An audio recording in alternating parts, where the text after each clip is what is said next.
feel like we should have had her on as the first person. Because now this Probably. because I think we could have used a therapist like week 1, not when we're into month 2. Well, but I could still use it now. It's not. Well, yeah. So, Becca, thank you so much for taking the time to join us. You're a licensed therapist. I mess up all this stuff because it's so complicated. Can you tell us about yourself? Yeah, absolutely. Thank you for having me. So I am a licensed social worker. So I am a licensed therapist, like you said, and I provide what I would generally call like mental health counseling. So I work for a private practice locally. So here in Bethlehem, it's a group practice, and I see clients really as young as 5, 6, 7 years old, all the way up until really any age. So that's what I do. I work with a variety of different issues, whether it's depression, anxiety, mood disorders, really anything that someone might need. So have you seen an uptick in people needing your services? Yeah. Yeah, it's been, I have clients that I'm seeing ongoing from home via video. And then there's certainly new people getting in touch as well. So it's been a matter of supporting my clients that I already have that are dealing with this, and also being available to people that are reaching out. It reminds me of that scene in Wedding Crashers when Vince Vaughn talks to what's the guy's name? The other guy, Owen Wilson, and he's we could put those. I'm gonna go see my therapist on Monday. I don't have to talk about mom for a while. We have a whole new set of issues. That's kind of how I feel right now. Like all the things I was worried about are constantly. They're still out there somewhere. But right now, my brain is not. It's thinking about just one thing basically. What do you suggest? Like, what are your if somebody's out there, obviously can they get in touch with you personally? Yeah, absolutely. So I would definitely say getting in touch with a therapist is a great idea. There's so many different ways to do that. So, it depends a little bit on insurance and different things like that. I would say that there is going to be a therapist accessible to everybody. So if that's something you're interested in, there are ways, and absolutely someone could reach out to me, to my practice, to anyone. There's also like BetterHelp and Talkspace and those kinds of programs as well. Those are really accessible. So I would say reaching out to a therapist is great. Reaching out to anyone is great. Obviously, I'm a fan of therapy, but I think, like if we're going to be isolated or quarantined, we don't have to actually isolate ourselves socially or emotionally, right? Right. So reaching out is huge. Yeah, I mean, I feel, even we were joking about like me telling Tyler hurry up and stuff, but it's true. It's like I'm catching myself at some point saying, "You're frustrated, stop." You have to look at the situation. I don't know. I'm not a therapist. This is what I'm saying in my head. Just like, you got to calm down. You got to look at the big picture here. You're not mad at the situation, this tiny thing. You're frustrated by all of this stuff. So that for me has been the big thing, just kind of like looking and saying, hey, I'm not mad about that thing. I'm mad about where I am, Well, I accept your apology, George. But are there? So I mean, you said there's therapy available for everybody. If somebody can't get in to see you in the meantime, what are maybe some hints or little tips that you can give them to kind of hold them over until they can see somebody? Yes. Please tell us some. Yeah, absolutely. Can you direct them at George? Yeah, right. So I would say, there's definitely things to do. So my first bottom line suggestion would be that everyone really try to show themselves some grace and compassion. We were not built to know how to deal with these circumstances, right? This is like new for everybody. And so first and foremost, I would say, however you're doing, if you're waking up eventually at some point in the day and chugging along, like you're doing a great job. And so I would start there with like some grace and compassion for yourself. I know that can feel a little abstract, but whether that just means that you like acknowledge one thing you did today. So if you brushed your teeth today, like you did a thing. And I know that sounds really basic, but we need to acknowledge like the things that we have accomplished. And when you sometimes if you feel like you have nowhere to go and nothing to do, if you woke up and brushed your teeth, like you did something, right? And so I think I gotta get on something then. I'm striking out today. No, I did brush my teeth. So. I made whatever coffee. it may be, you made your bed, you know? Yeah. But so, and then for you personally, like this is what's always been interesting to me about, because I've seen therapists like, a lot of my life. But in a moment like this, you're a human being. You're not without your own anxieties and fears. How do you compartmentalize helping somebody else in a moment where you're also because the fear is uncertainty. Like, unfortunately, you or anybody doesn't have the answers. So what you're giving people is ways to cope with the uncertainty, right? Yeah. Mm-hmm. Yeah. So I think there's a couple parts to your question. I mean, for me, definitely self-care, and everyone's saying that, and that's super broad. And like, what does that really mean? So for me, it means that I stick to a bit of a routine. That's different for everybody. I'm not saying keep the routine that you had when you were whatever, working in an office, whatever that may have been. But for me, it means like I wake up by a certain time. So I'll give myself till whatever, I don't know, maybe 9. And I'm like, okay, by 9 o'clock, that's like kind of my wake up time, right? And then I'm still going to drink my coffee, and I'm still going to, do a little bit of stretching, the things that I do for me. And that can be different for everyone. But I think having some semblance of a routine, and I want to be careful when I say that, because that doesn't mean be hyper productive and accomplish 85,000 things. It means, did you step outside and take a breath of fresh air? Did you, eat a couple, maybe 3 meals a day with a couple snacks in there, right? Like, did you do the things that you should kind of normally do for your like basic needs? And so I think that's super important. And in terms of helping people through this, I'm also making sure that I'm taking care of myself, because if I'm falling apart, which like sometimes I do, right? Then I can't really be very helpful to anyone else. That's a very good point. And I don't mean to interrupt you, but when you say taking care of yourself, I'm going to say this because I feel like I'm in that role, and there's a lot of people are, but you're these households where moms are having to be, moms and dads having to be teachers, and they're still worrying about bringing money in. And, those people at the top really have to show a level of unaffectedness, I'm saying that incorrectly, so that, the children and other people aren't as scared. Like with my daughter, you can't say, she knows there's a germ out there, but we're not like, hey, Dahlia, today 10,000 people died. There's still, so yeah, I feel that too. Like, not that it's pressure, it's overdone pressure, but I'm sure there've got to be people who are under a lot of stress in that way. Yeah. Oh, for sure. Yeah. I mean, I think, and you said it, like parents, right? Parents are now, I mean, it's different for everyone, but there are a lot of parents that are working from home. Suddenly they're like homeschooling their kids. They still have all the responsibilities they had in terms of like cleaning and cooking, or, whatever those things are. And so it's a lot. And that's where I think where I go right back to grace and compassion, right? Like, you're doing the best you can. I think a little bit of routine goes a long way. I think a couple goals for the day, like today I'm going to cook dinner and take a shower. Okay, great. Like, you did that. Write it down, check it off. You did a thing, and you did a great job. It's important to not add pressure to yourself to be super productive. Like, you shouldn't give yourself, well, I didn't get this done today, I'm a loser, right? Yeah. Stuff like that. Yeah. Right. Because first of all, we're all dealing with a high level of stress. Aside from what you have going on at home, this is a stressful situation, right? And so I think we have to recognize that if we couldn't expect ourselves to do certain things before, we may have more time. Some people do, some people don't. But we don't suddenly have like new motivation, space, energy, and like all of these things to like suddenly accomplish 85,000 things. Right. That, we're dealing with stress every day.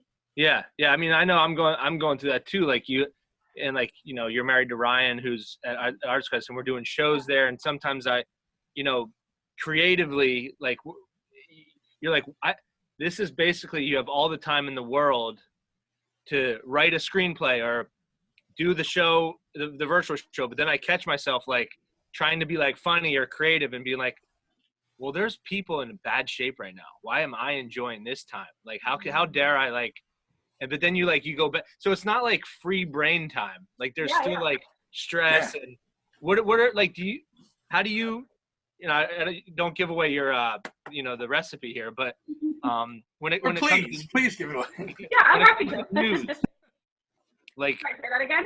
when it comes to the news and like keeping yourself there, we talked to people from St. Luke's and some of the healthcare professionals like that are at the hospitals, and their advice was, stay informed but not too informed. Like if somebody's coming to you and say, I can't stop watching the news, I can't stop like looking at these numbers all the time. Yeah. That's so real. I can tell you what I do, which is I don't watch news. I find that because then it could just be on all the time. You know what I mean? Like I won't just like put the TV on and like have it on. Yeah. Definitely. Shout out to my parents who do that. I like can't be around it. They like to stay informed. I respect that. But I can't do that. So for me, I'm intentional. So I try to be intentional. So if I'm going on Facebook, for example, I know I'm going to see news, and that's okay. I'm like, okay, I'm going to go on Facebook. I'm going to look. I'm going to update myself. I'm going to like read the news sources that I am interested in and that I want to like stay on top of, rather than I'm going to mindlessly scroll or have this on in the background all the time, all day, right? So I try to make a choice about when I'm going to update myself, right? Mm-hmm. Yeah. Like you have that option of being like, I'm going to turn the news on, and also set an amount of time. Right. I can watch the news for 20 minutes. Yeah. After Get your 20 information and then get out. You're done. Yeah, exactly. Well, yeah, we bring up, because we obviously know Ryan very well. So how is it dealing with patient zero as a therapist? I always talk to him like, you have the specimen right in the house. But I would imagine that would get like, because sometimes you don't want an answer, like you just want to get all mad and somebody who can tell you like what the root of the problem. You're like, I get it. I would rather have a licensed therapist in my house than a doctor, because the doctor could scare you. A therapist, I feel better. It's true. But it's crazy. Like everybody's trying to, I guess, figure out can you still see people? Mm-hmm. Like my clients? Like in person? So yes, it's a little complicated. So therapists, fortunately, so we're considered like essential employees. So we have the opportunity to see our clients. It's been interesting. So I will say insurance companies are approving telehealth for the most part. So I'm able to do video sessions and phone sessions with clients that I might not have been able to do that with before. Mm-hmm. And so I think that's increasing safety for people. Yeah. And security. I mean, there are people who are not comfortable leaving their homes, and I completely understand and respect that, right? That's what we're being told to do. And so having this option is really great. And then if there's a crisis or something, I still have the ability to go into the office because we're open. Just from an industry, if you're going to tag on more to that, because I have more of an industry question after that. So I just saw, some people posting things about a little bit of a reluctance to use telehealth or use a virtual meeting. As somebody that's in those meetings, can you talk about how effective they can be and maybe ease some of their negative thoughts about it? Yeah, definitely. The first thing I'll say is that, especially for someone who's used to in-person sessions, I think just acknowledging this is going to be different. It might feel strange at first. I think like with anything, it takes a bit of practice and getting used to. I absolutely think it's effective, and I know there's research out there that shows that it can actually be equally as effective. It's not what I'm used to. I have started doing telehealth now, and will probably continue. I will continue. But I'm used to that in-person session. And so I think too, also acknowledging like, it's okay to feel awkward. It's okay to feel uncomfortable. That doesn't mean it's not worth trying. Mm-hmm. It doesn't mean it's not worth reaching out to that person and having that time, And that's where my question was going, funnily enough. Do you feel like after this, because there might, you have to agree, I would think, that there are people out there who could use therapy who don't get it because of the stigma of going into an office or something like that. Could telehealth be something where obviously we're always going to want to have the in-person stuff, but maybe an opportunity for people who normally would be like, I won't do that. Now they have an option where they can do it in the privacy of their own home and no one has to know. Or it's like a gateway to getting in. Yeah. Oh, definitely. I have to tell you, I have a client. She is a teenager, and I was working with her in the office, and she's someone who like had been in the office with me, and we were working together, and it was going fine. But since having phone sessions with her, she's talking so much more. I'm not totally sure. Like, I'm still kind of learning what that's about, but she's opening up in a way that she really didn't even do in the office. And so I think that's really interesting, and that's certainly information for me to work with. But I think therapist, I bet it's because like she's in her own environment where she feels comfortable instead of in an office where she feels more like authorities there, you know? Yeah. Maybe it's like less pressure, right? She can just like sit in her comfy space and like she's just talking and talking. It's amazing. Well, the youth, any with, and I don't want to sound like an old person because I just sounded like an old person saying the youth. Yeah. Anything that can resemble making a TikTok probably makes them more comfortable, I would think. It makes me more comfortable. Yeah, if it's technology, they're fine. Yeah, right. Can you say, we talked to Adrian Shanker with Bradbury Sullivan yesterday previously, and he had talked about, you know, teenagers, no matter what orientation they may or may not be, you know, I would imagine now is a very stressful time. They're not only going through everything we're going through, but then they're also like, do my grades count? You know, what do you suggest maybe if they see this or their parents see this? Is there any advice you can give to the parents of teenagers right now? Yeah, absolutely. So I think in addition to if they don't, so in addition to like therapy per se, I also would say there are a lot of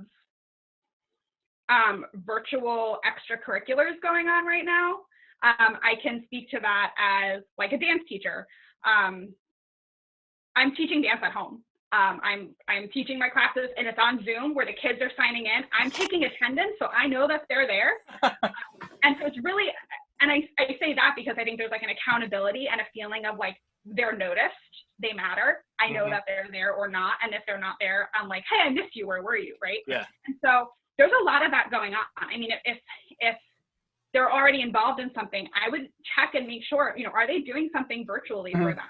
And if they're not sure, check it out. I mean, I can speak to dance because that's what I know. Dance studios locally are offering virtual classes where you can enroll and take class with those teachers. And I imagine that's probably the case for a lot of other activities. Yeah, Adrian mentioned that too. Yeah, he did. Yeah, no, that's good. And I think it's funny how like screen time was the worst thing in the world, and now it's saving the youth. Yeah, well, everybody really, like, you know, screen time. You have all the complaints about technology and like whatever, but like without it, I'm not sure what this would be like. You know, horrible. I don't know what would be going on. It'd be worse than it already is. So how can people get in touch with you if they're looking to? Yeah, do therapists advertise? Like, do they plug themselves? You're free to. I just don't. Yeah. Well, I'll say a couple things about that. So I can tell you, I work for a new Dawn Psychotherapy Associates. It's on East Broad Street in Bethlehem, like kind of just right in Center City, pretty accessible. So that's me, and so you could contact the office. That is one thing. Another thing people can do is go on Psychology Today and look up their zip code, and then they can read profiles for therapists. I'm saying this because I think people might value being able to read about someone and like think, oh, okay, this person specializes in this. This is what they're saying about how they do things. And so I think that's super valuable. So just going on Psychology Today, put your zip code in there, and you can read all the therapists that are in that area. But for me, yeah, it's the New Dawn Psychotherapy Associates. You can just give the office a call. You can just like, look us up and read my profile and everything. Yeah. All right. Cool. Awesome. I didn't know that. If anybody's listening that, you know, is in need of any kind of help, definitely don't hesitate to reach out somewhere or somehow. And don't feel like, with me too, like I'll say it, like part of me feels like, oh, I don't have to do it. You know, it's not necessary, but I think it is. If you feel like it could help you at all to talk to somebody, I think it's important that you at least explore the opportunities like both of you guys are saying. So Yeah, because I mean, it's like any kind of other health. It's like, you know, even if you want to like get more in shape, if you wait longer, it could be harder to do it down the road, right? Like the quicker you and the faster you get to take care of it, and the more consistent you are, the easier dealing with it becomes. Definitely. That's so right. And I'll just say one other thing on that about that, which is like the way that I am right now, this is how I am in session. So it's not like you go in to sit with a therapist and suddenly it's like this weird like form. Maybe it can be, but I can tell you that a lot of the therapists I know, and for myself, it's very much just like, hey, like, how you doing? Like, what's going on? Let's talk about it. And so ideally it's like really not as scary or intimidating as it may like sound or feel at first. Yeah. Awesome. all right. Well, I think we probably owe you some money. Send that bill to George. Yeah, just bill my insurance. Who cares? Yeah, right. I know. Seriously, thank you so much. That was wait, a lot of fun. About that real quick. Uninsured people. Uninsured. Just I know we touched on it earlier. If there is somebody uninsured, what's the best method for them to go get some counseling or some help? Yeah, it's a good question. I'm not going to say it's not tricky and that it's not necessarily expensive. I can tell you there are free services in the area. So for example, I can tell you that if you're a victim of a crime victims council it's completely free. There's like no cost involved at all. Same thing with Turning Point if you are experiencing domestic violence. So some of those like nonprofit organizations. And then the other thing is you can also, a lot of places will have out-of-pocket fees. And so it's not, that wouldn't be free, obviously, but it's not like you can't get the therapy if you don't have insurance. And oftentimes there are reduced fees for people who are paying out of pocket. Cool. So I would say, right, like if you can look into a community mental health organization as well, like I'm not, and I don't want to say the wrong thing. Right. But yeah. But right, looking into some community mental health, looking into the hospital system, seeing what they're offering for people without insurance as well, because, you know, the hospital systems also have outpatient psychotherapy. And so there are options. Okay. Awesome. Yeah, honestly, and if anybody's listening to this and you're really super stuck, seriously, send us a message. I'll help you out. I mean, I don't know. Like, it's just, if you're in that bad of a bind, you know? So, thank you so much for taking the time to do this. I think I feel better. I do feel better. I do. It's just weird. It's just, you know, it's like we know this is gonna end at some point. And yeah, it's just kind of it's taking it one day at a time. So that has been my mantra. It's just like one day at a time, one thing at a time. Right. All right. Well, thank you. We appreciate it. Tell Ryan we said hello. Yes, I will. We'll Thank you so much. All right. Have a good day. Bye-bye. Bye.